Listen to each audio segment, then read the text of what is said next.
The power of the word.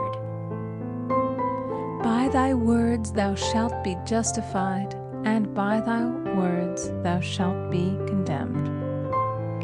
A person knowing the power of the word becomes very careful of his conversation. He has only to watch the reaction of his words to know that they do not return void.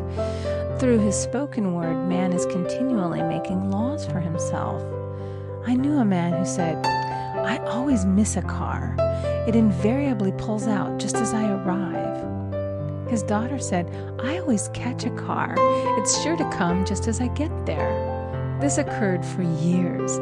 Each had made a separate law for himself, one of failure, one of success.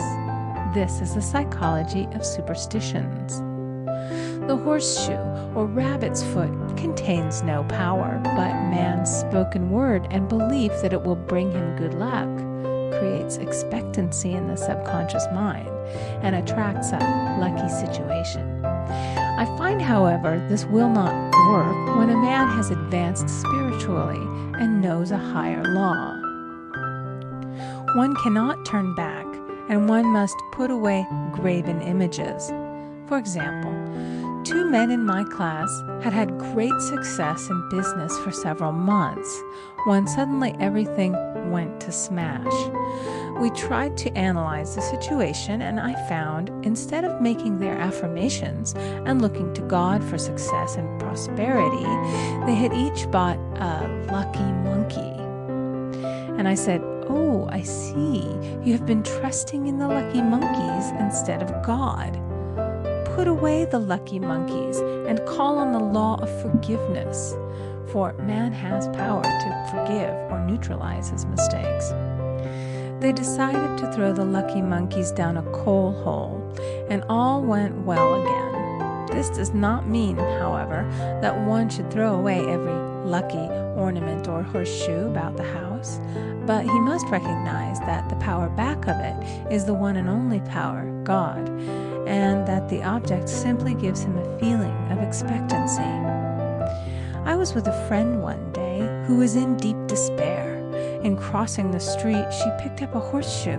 Immediately, she was filled with joy and hope. She said God had sent her the horseshoe in order to keep up her courage. It was indeed, at that moment, about the only thing that could have registered in her consciousness. Her hope became faith, and she ultimately made a wonderful demonstration. I wish to make the point clear that the men previously mentioned they were depending on the monkeys alone, while this woman recognized the power back of the horseshoe. I know in my own case it took a long while to get out of a belief that a certain thing brought disappointment. If the thing happened, disappointment invariably followed. I found the only way I could make a change in the subconscious was by asserting, there are not 2 powers, there is only one power, God. Therefore, there are no disappointments, and this means a happy surprise.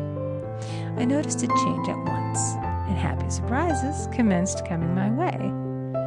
I have a friend who said nothing could induce her to walk under a ladder. I said, "If you are afraid, you are giving into a belief in 2 powers, good and evil, instead of one.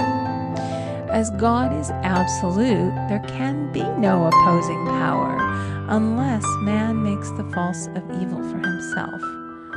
To show you believe in only one power, God, and that there is no power or reality in evil, walk under the next ladder you see." Soon after, she went to her bank. She wished to open her box in the safety deposit vault, and there stood a ladder on her pathway. It was impossible to reach the box without passing under the ladder. She quailed with fear and turned back. She could not face the lion on her pathway. However, when she reached the street, my words rang in her ears, and she decided to turn and walk under it. It was a big moment in her life, for ladders had held her in bondage for years. She retraced her steps to the vault, and the ladder was no longer there. This so often happens. If one is willing to do a thing that he is afraid to do, he does not have to. It is the law of non-resistance. which is so little understood. Someone has said that courage contains genius and magic.